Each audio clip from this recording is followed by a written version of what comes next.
বিদেশি আগাছা পার্থেনিয়াম অনেকটা গাজর গাছের মতো দেখতে হয় আর 3-4 ফুট লম্বা হয়। এটা খুব বিষাক্ত গাছ। পার্থেনিয়াম গাছটা কেমন হয় দেখতে আগে চিনে নেই, তারপর পার্থেনিয়াম সম্বন্ধে আপনাদেরকে জানাবো এর ক্ষতিকারক দিকগুলো।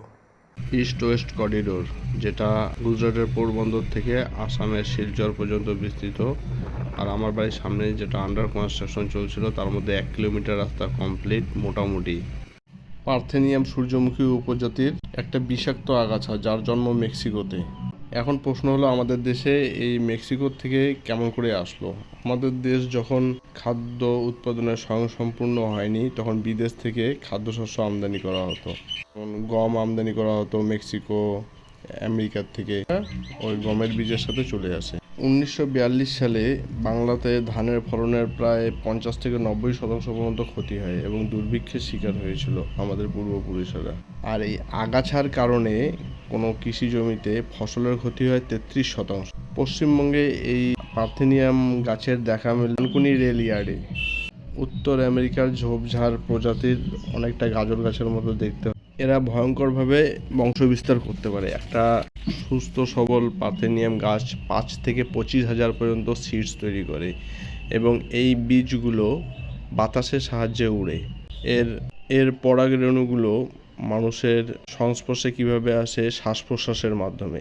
বাতাসের মধ্যে উড়ে শ্বাস প্রশ্বাসের মাধ্যমে মানুষের শরীরে প্রবেশ করে এবং মানুষের অ্যালার্জি, সর্দি, কাশি, ব্রঙ্কাইটিসের মতো মারাত্মক রোগও হয় এই পার্থেনিয়ামের ফুল থেকে।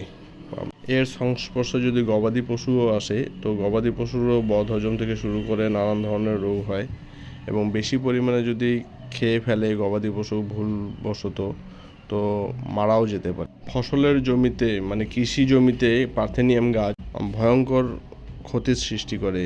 পার্থেনিয়াম গাছ প্রচুর পরিমাণে মাটির থেকে নাইট্রোজেন সংগ্রহ করে এবং মাটির উর্বরতা শক্তি কমিয়ে দেয়। পার্থেনিয়াম গাছ মূলত রাস্তার ধারে আর নদীর চরের মধ্যে প্রচুর পরিমাণে দেখা যায়, কারণ জলের দ্বারা বাহিত হয়েও মানুষের সংস্পর্শে আসে এই গাছ। হাঁপানি, অ্যালার্জি, ব্রঙ্কাইটিসের মতো রোগের কারণ হয়ে দাঁড়ায়। আমার বাড়ির আশেপাশে এই গাছ আগে ছিল না। 4 লেনের কাজ চলছে আমার বাড়ির সামনে। রাস্তা সম্প্রসারণের জন্য নদী থেকে মাটি কেটে এনেছে, তাই নদীর মাটি থেকে আমার বাড়ির সামনে রাস্তায় প্রচুর পরিমাণে এই গাছ জন্মেছে। আমি যেদিন আইডেন্টিফাই করলাম, যতটা পেরেছি নিধন করেছি, আগামীতেও করব।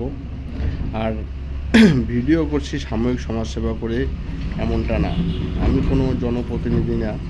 ভিডিও করছি আমার বাড়ির আশেপাশের লোকজন যাতে চেনে জানে, এই কারণে।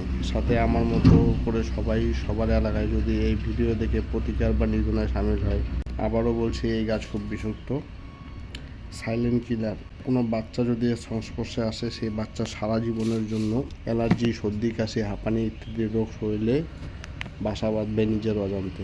আমাদের বাড়ি থেকে প্রায় 600 মিটার রাস্তার পাশের পার্থেনিয়াম গাছ নির্মূল করার উদ্দেশ্যে স্প্রে করলাম। সহকারী আমার 2 ছেলে, তারা অনেক ছোট কিন্তু আমাকে অনেকভাবে সাহায্য করেছে এবং সাথে ওই ছোট মনের প্রশ্নও করেছে যে রাস্তার পাশে তুমি কেন স্প্রে করছো।